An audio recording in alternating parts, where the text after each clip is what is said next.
As Royal Rumble begins to approach, do you have any recollection of being contacted to make your return to the company? Well, yeah. I mean, it was a call from Vince, and wanting me. He says, I got something I want you to try, and that's what it was. It was to be, like he would be the play by play guy, and I would be the like the color commentator for the what was it, the Royal Rumble. Yes, sir. Yeah, and so that's what I did. That was my, and then as a result of that, he told me, he said, you know what, you did pretty good. He says, um, I'm going to think about it, but he says, if you're interested, you may have another spot here at that. And so then, yeah, it was the WrestleMania right after that. Vince said, he says, I want you to come to the pay-per-view. And so Vince told me that night, he says, okay, buddy. He says, there'll be a car waiting for you at the hotel in the morning to get started.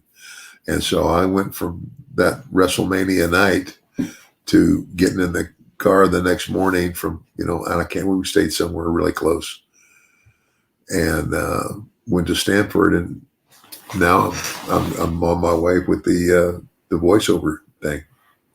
Off to the races. Yeah, off to the races. Well, when you get to the building on the day of the Royal Rumble, it's in Providence, Rhode Island.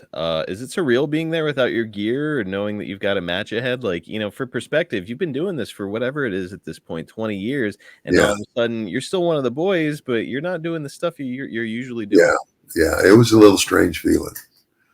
Yeah. Well, and again, the other thing was, it was like, okay, I'm one of the boys, but this is something totally new to me. Hmm. It's like, Vince, Vince is the guy, and he's the guy, calling it play by play, and I'm his color guy, and that was a little like, okay, let's see how I do. You make a good point that your broadcast partner here is Vince McMahon, the most powerful man in professional wrestling. And this is your first time coming out. You're coming out to do color commentary for the very first time, and you're right next to the most powerful guy in pro wrestling as you're doing this thing for the first time on pay-per-view. I mean, a lot of nerves, or were you like at this point you had been doing promos for years? Did you feel okay, pretty comfortable? Uh, well, he helped me not be so tense. He said, hey, just be natural. You just call it like you see it. And but yeah, yeah, there's no way I'm not going to be a little bit nervous for all the reasons you just mentioned. Like all the elements to be terrified are there, like live pay-per-view, your first time doing something, the most powerful guy ever in wrestling is right beside you. It's like, boy, I'd be nervous as hell. Yeah, well, but it worked out. Thank you, Lord.